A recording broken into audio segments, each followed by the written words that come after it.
Ada satu hal yang sering terlewatkan di tengah euforia kemenangan ini. Semua permainan sepak bola agresif, berenergi tinggi, dan menyerang ini tidak akan berhasil jika para pemain di lini belakang tidak percaya dengan apa yang mereka mainkan. Dan disinilah Mark Gue dan Abdou Qodir Kusanov diam-diam menjadi sama pentingnya dengan para penyerang lainnya. Guardiola menyebut Gue sebagai bek tengah top di usia yang tepat. Seseorang yang dapat bermain di kedua sisi lini belakang, tetap tenang dalam duel, membaca bahaya sejak dini dan cukup tenang untuk menerima umpan dalam situasi sulit dan benar-benar melakukan sesuatu yang berguna. Dan itulah yang dia lakukan di laga melawan Chelsea, menerima umpan Cherki dan mencetak gol rendah ke sudut gawang. Pertandingan itu sendiri menobatkannya sebagai pemain terbaik pertandingan itu, sebagian karena golnya, dan sebagian besar karena intervensi defensif yang ia lakukan sepanjang laga. Sedangkan Kusanov membawa sesuatu yang sedikit berbeda. Guardiola telah menyebutnya sebagai rekrutan top, dan ketika Anda menontonnya, Anda dapat langsung melihat alasannya. Kecepatan, pemulihan, dan kemampuan untuk mempertahankan area ruang yang luas dengan sigap. Menempatkan dia di samping Gue dan tiba-tiba, City mempertahankan garis pertahanan yang jauh lebih tinggi, menekan lebih agresif setelah kehilangan bola, dan menyerang tanpa kerentanan yang sama seperti yang mereka tunjukkan di awal musim. 4 bek tidak lagi kehilangan kepercayaan diri, tetapi justru memberikan lebih. Dan di belakang mereka, seorang kiper yang tidak selalu menjadi berita utama, yakni Gianluigi Donnarumma. Liputan City sendiri telah menunjukkan bahwa ia telah memberikan dampak besar di musim debutnya, menghasilkan penyelamatan kunci di momen-momen penting sepanjang musim. Melawan Chelsea, ia menjaga gawangnya tetap bersih di akhir pertandingan dengan penyelamatan cerdas dari Cucurella. Tetapi hadiah yang lebih besar yang ia berikan kepada City bukanlah satu penyelamatan tunggal. Itu adalah kepercayaan tenang yang ia berikan kepada para bek di depannya. Ketika seorang kiper benar-benar dipercaya, bek tengah akan bertahan lebih agresif. Tim menekan dengan lebih sedikit keraguan, dan ada ketenangan dalam struktur pertahanan yang tidak bisa bayangkan begitu saja. Donnarumma membawa itu. Dan kemudian, yang menghubungkan semuanya adalah pemain yang Guardiola sebut sebagai keputusan terbaiknya sepanjang musim. Bernardo Silva, sang kapten. Ketika Pep menjelaskan mengapa dia memberi Bernardo ban kapten, dia tidak berbicara tentang pidato kepemimpinan atau kepribadiannya. Melainkan, ia mengatakan Bernardo selalu mengutamakan tim di saat-saat sulit, dan bahwa dalam pertandingan yang benar-benar sulit, dia selalu ada. Itulah fungsi perekatnya, penghubung antar fase, dan orang yang menghentikan agresi City agar tidak berubah menjadi kekacauan. Ketika Doku bergerak, Cherki berputar, dan O'Reilly datang terlambat ke kotak penalti, seseorang perlu memastikan bahwa semua kegilaan yang menarik dan indah itu masih memiliki tulang punggungnya. Bernardo adalah tulang punggungnya. Jadi gabungkan semuanya. O'Reilly memberi City kekuatan dan ketidakpastian di sisi kiri.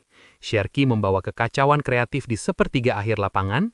Doku menambahkan kecepatan dan ketepatan di belakang.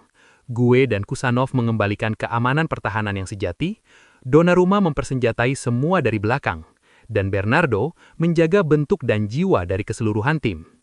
Itu bukan skuad berbakat yang mencapai puncak performa di waktu yang tepat.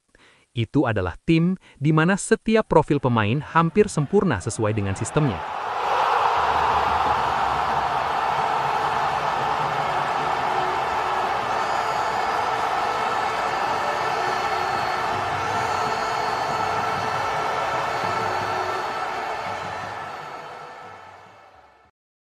City baru saja mengalahkan Arsenal di Etihad Stadium, sekaligus mengurangi keunggulan Arsenal menjadi 3 poin.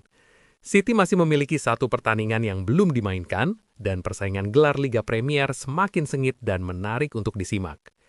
Jika City memenangkan pertandingan sisa dan kedua tim memenangkan semua pertandingan setelahnya, gelar ini bisa ditentukan oleh selisih gol.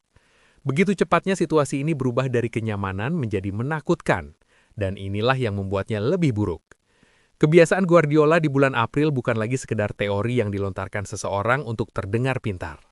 Para analis telah mengkonfirmasinya setelah laga Chelsea. City telah memenangkan 29 dari 32 pertandingan April terakhir mereka di Liga Utama di bawah Pep, hanya kalah sekali dalam rentang waktu tersebut. Sebagai konteks, dia pernah melakukan ini sebelumnya.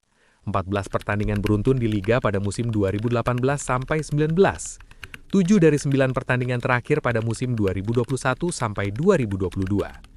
9 kemenangan beruntun pada musim 2023-2024.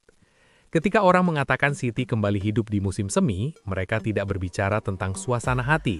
Mereka berbicara tentang keunggulan yang terdokumentasi, berulang, dan hampir mekanis.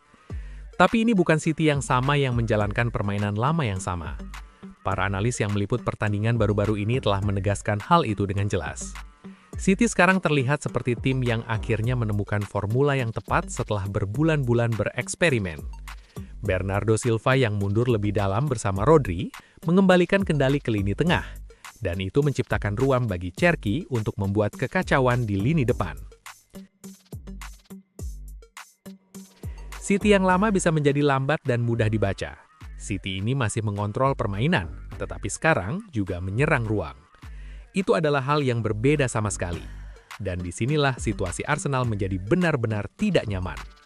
Para analis mencatat bahwa tanpa sepak bola Eropa untuk dikelola, City mungkin berada di posisi yang tepat untuk meraih kemenangan beruntun yang berkelanjutan, seperti yang telah Guardiola raih berkali-kali sebelumnya.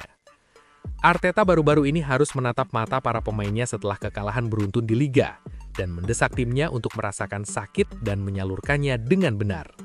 Pertama, kekalahan mengejutkan dari Bournemouth, dan kedua kalah melawan City. Arsenal tiba-tiba tidak hanya melindungi keunggulan, melainkan juga mengelola beban psikologis, sementara City mengandalkan kepercayaan diri penuh.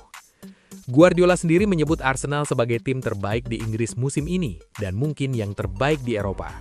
Pujian yang tinggi, tetapi di saat yang bersamaan, ia diam-diam mengingatkan bahwa momentum dapat berubah dalam 1 detik. Dia tahu persis apa yang ia lakukan ketika mengatakan hal-hal seperti itu. City tidak hanya bertahan melewati masa-masa sulit musim ini, mereka menyesuaikan diri, mereka membangun kembali, dan sekarang mereka telah sampai di puncak performa musim ini yang terlihat lebih berbahaya daripada 6 bulan yang lalu. Sejarah memiliki cara untuk mengulang dirinya sendiri dengan manajer ini. Ketika Guardiolanya City muncul di bulan April dengan penampilan seperti ini, mereka biasanya tidak mengejar gelar, melainkan mengambilnya. Itulah serangkaian ulasan tentang evolusi taktik Guardiola yang telah kita simak bersama. Jika kalian ingin berpendapat berbeda atau sekedar dukungan, silakan ketik di kolom komentar di bawah ini. Terima kasih sudah menonton hingga detik ini, dan tunggu ulasan menarik lainnya di video selanjutnya.